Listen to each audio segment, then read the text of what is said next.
ሰላም እንዴት ናችሁ? የቁርአኗ ሜርየም እና ኢሳ እናት ያስወለዳት አካል አባልጓት እንደሆነ ታውቃላችሁ? እንመልከተው።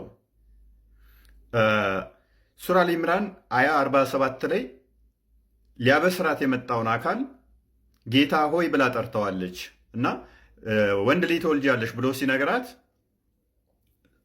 ወንድ ሰው ሳላቅ እንዴት ነው እሱ ብላ ጌታ ሆይ ብላ ትጠራዋለች። ይሄ በአረብኛው ቃለ ተረቢ ይላል። ቃለ ተረቢ ደግሞ በቁርአን ለግለሰብ አይሰጥም፣ ለፍጡር አይሰጥም።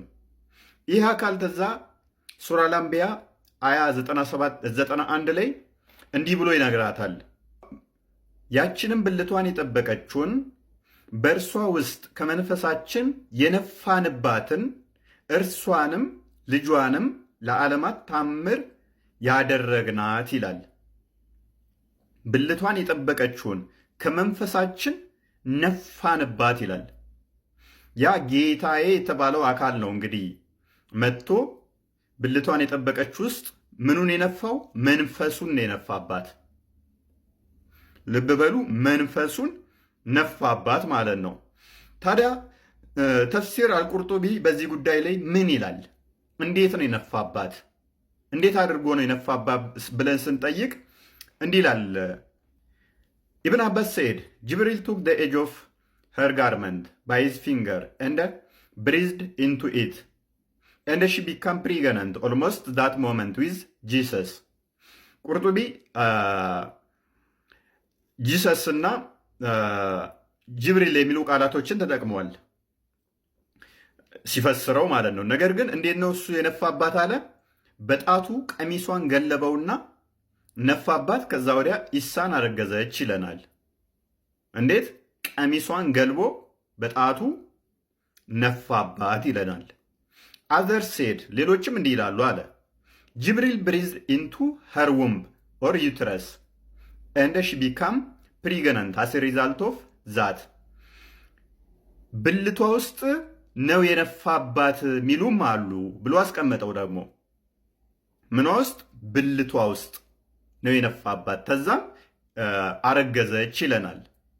አዘር ሴድ አለ ሌሎች ደግሞ እንደዚህ ይላሉ ዚስ ካንት ሃፕን ቢኮዝ ኢን ዲስ ኬዝ ዲስ ፕሬግናንሲ ውድ ሃቭ ቢን ኮዝድ ባይ አን ኤንጅል ኤንድ ዘ ቻይልድ ውል ቢ ሃፍ ውማን ኤንድ ሃፍ ኤንጅል።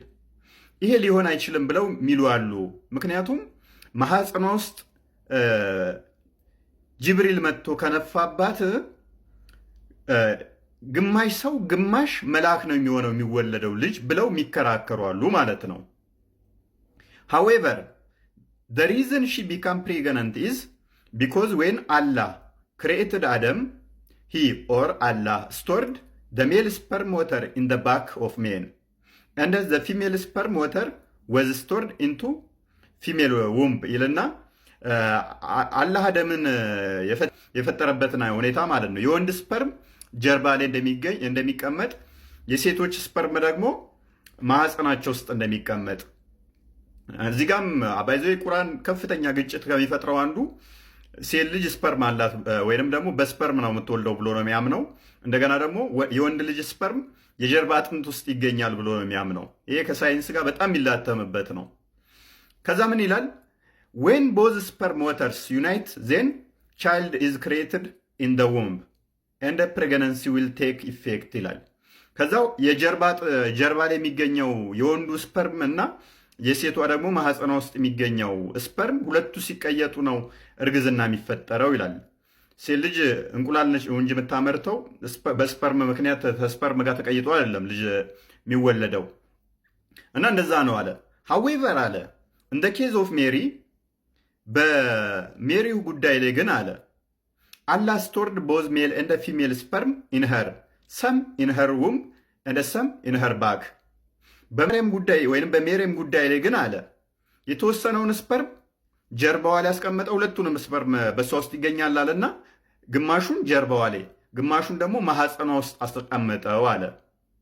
then Jibril blew or breathed into it to excite her sexually because a woman needs sexual excitement in order to become pregnant። ከዛ ማህፀኗ ውስጥ የሚገኘውን እንትን እንዲል አለ ጅብሪል መጥቶ ነፋባት አለ። ምክንያቱም አለ ሴት ለማርገዝ የወሲብ እንትኗ መነሳሳት አለበት አለ። ያው ታውቁታላችሁ ቃሉላ ለማለት ነው። እና እሱን ለማነሳሳት ማህፀኗ ላይ ነፋባት አለ።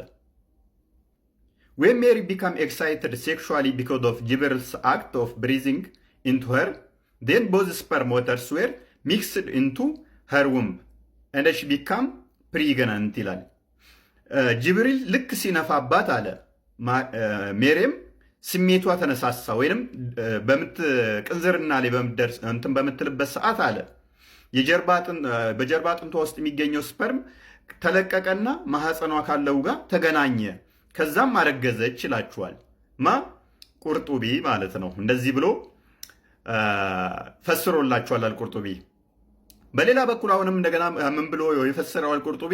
ሌላ አስተያየትም ሲያስቀምጡ one of them said that Jibril breathed into her womb and it attached itself ይላል። ይህንኛው ደግሞ ምንድን ነው የሚለው? ጅብሪል ሲነፋባት ማህፀኗ ላይ ሄዶ ነው የተጣበቀው ብሎም ይላል። አስባችሁታል? ሲነፋባት ምንድን ነው ያለው? ማህፀኗ ላይ ሄዶ ነው የተጣበቀው።